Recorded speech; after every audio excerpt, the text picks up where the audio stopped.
गोजोन हामलायनायजों लोगोसे नोंथांमोनखौ गोदान खौराङाव बरायबाय। अन्नानै नोंथांमोना बे रादाबखौ जोबजासे नायलां। लोगोसे भिडिअखौ लाइक, कमेन्ट, शेयार आरो चेनेलाव गोदानै फैदोंब्ला साबस्क्राइब खालामनो गुरै खावलायबाय। गिबि खौराङाव दङ, बाक्सायाव मैदेरा बाख्रि सिफाय फैदों। बाक्सा जिल्लानि भारत भुटान सिमनायाव फिन मैदेरनि उदखार। आदारनि आंखालाव हाग्रानिफ्राय गामियाव फैना उत्पात खालामो मैदेरा। बे जाथाया सोमजियो बाक्सा जिल्लानि बागानपारा खोन्दो जौहम बेंखनाव थानाय आमगुरि गामिनि रत्नेश्वर मदाहि मुंनि बिजामा बाख्रि न'आव। क'क्राझाराव एजिपि दोलोनि जयेन्ट सेक्रेटारि कास्टम बसुमतारिनि बेरफ्रुसार बिबुंथि। दुलाराय बर' फरायसा आफादनिफ्राय राजखान्थि हान्जायाव जयेन जाखांनायनि उनाव कास्टम बसुमतारिनि गिबि बिबुंथि। आसामाव जेब्लासिम बिजेपि सरकार थागोन अब्लासिम फिसा फिसा हारि हारिसाफोरनि मोन्थाइफोरा जोबस्रांलांगोन, बे बाथ्राखौ बुंदों आसाम जातीय परिषदनि जयेन्ट सेक्रेटारि कास्टम बसुमतारिया। क'क्राझाराव खुंफुंनाय एजिपि दोलोनि इयुथ मिटआव बाहागो लानानै कास्टम बसुमतारिया बुङोदि बिजेपि दोलोआ फिसा फिसा पलिटिकेल पार्टिफोरखौ फोजोबस्रांनायनि खैसार खालामो।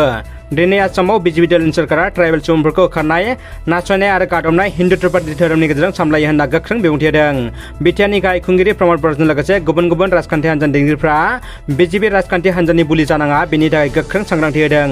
क'क्राझार सहरनि राजमेला फोथाराव थानाय आसाम साहित्य सभा भवनाव खुंफुंनाय आसाम जातीय परिषद आरो जातीय जुब शक्ति दालायनि बानजायनायाव लाइमोनफोरनि जथुम्माव बाहागो लानानै आसाम जातीय परिषदनि जयेन्ट सेक्रेटारि कास्टम बसुमतारिया दुलाराय बर' फरायसा आफादनिफ्राय राजखान्थि हान्जायाव थांनायनि गुबै जाहोनफोरखौ रोखायै फोरमायदों। जोबोद दुखुनि खौरां, all India radio Guwahati radio centre बर' आयदानि मेथाइ रोजाबगिरि रजिता बर' रामसिंहारिया बे बुहुमाव गैलिया। मुंदांखा देंखोगिरिया रुंसारि जाबाय। बिथांनि रुंसारि जानाया बर' हारिनि थाखाय हाजासे खहा जाबाय। राबां दख'रा दुलाराय बर' फरायसा आफादनि बानजायनायाव दिनै बर' बिजोंजों फरायनानै मेट्रिक आनजादाव सेथि थाखोआव उथ्रिसारनो हानाय आरो हायार सेकेन्डारियाव सेथि थाखोआव उथ्रिसारनो हानाय फरायसाफोरनि गेजेराव जिथि मासि आवग्रिनो हानाय फरायसाफोरखौ बाक्सानि राबां बर' बाजाराव सानसेनि मेहेरगोनां हाबाफारिजों बरायो। बे बरायनाय हाबाफारिखौ बेखेवना होयो बाक्सा जिल्ला एबसुनि आफादगिरि मुर्सि उमेश दैमारिया आरो हाबाफारियाव गाहाय आलासि महरै बाहागो लायो मिरु एबसुनि लोगो आफादगिरि मानगोनां मुर्सि खोरोमदाव औवारिया।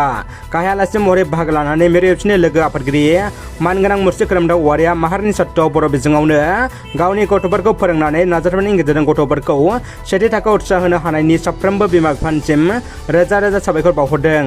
भारत हादरनि फिसा सासे गोख्रों बेडमिन्टन गेलेगिरि पि.भि. सिन्धुआ फिन खेबसेबाव हादरनि थाखाय गोग्गानाय लाबोनो हाबावबाय। सिंगापुर अपेन 2022 आव मेन्डेन बिमुंखौ मोननो हानानै हादरनि गोग्गानाय लाबोदों गेलेगिरि पि.भि. सिन्धुआ। बिथांनि जाफुंसारनायनि थाखाय गाहाम हामलायथिखौ जासिहरबाय। इन्डियाया फोसावबाय लेङाइ हादरगिरिनि बिजाथिनि मुंखौ। जगदीप धनखड़आ जागोन बिजेपिनि लेङाइ हादरगिरिनि बिजाथि।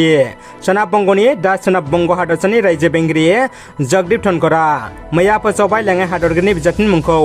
दिल्लीयाव खुंजानाय बिजेपिनि संसदीय बर्डनि जथुम्मायाव लादों बे थिरांथाखौ। बिजेपिनि आफादगिरि जे.पि. नाड्डाया फोसावदों बे खौरांखौ। दानिया फैदो जोबथा खौराङाव। बाक्सा जिल्ला बनसुनिफ्राय बड'लेण्ड सोमावसारनो थांखि लानायखौ मदद खालामनो थाखाय गामि गंसेनिफ्राय 2,000 रां मदद बिदों। मख'थावनादि खौरां मोननाय बायदिब्ला बनसुनिफ्राय थाबैनो हादरनि राजधानि दिल्लीयाव थांगोन। लोगोसे थाबैनो बड'लेण्ड सोमावसारगोन होनना समाजारि बिजोङाव गोबां सावरायनायखौ नुनो मोन्दों।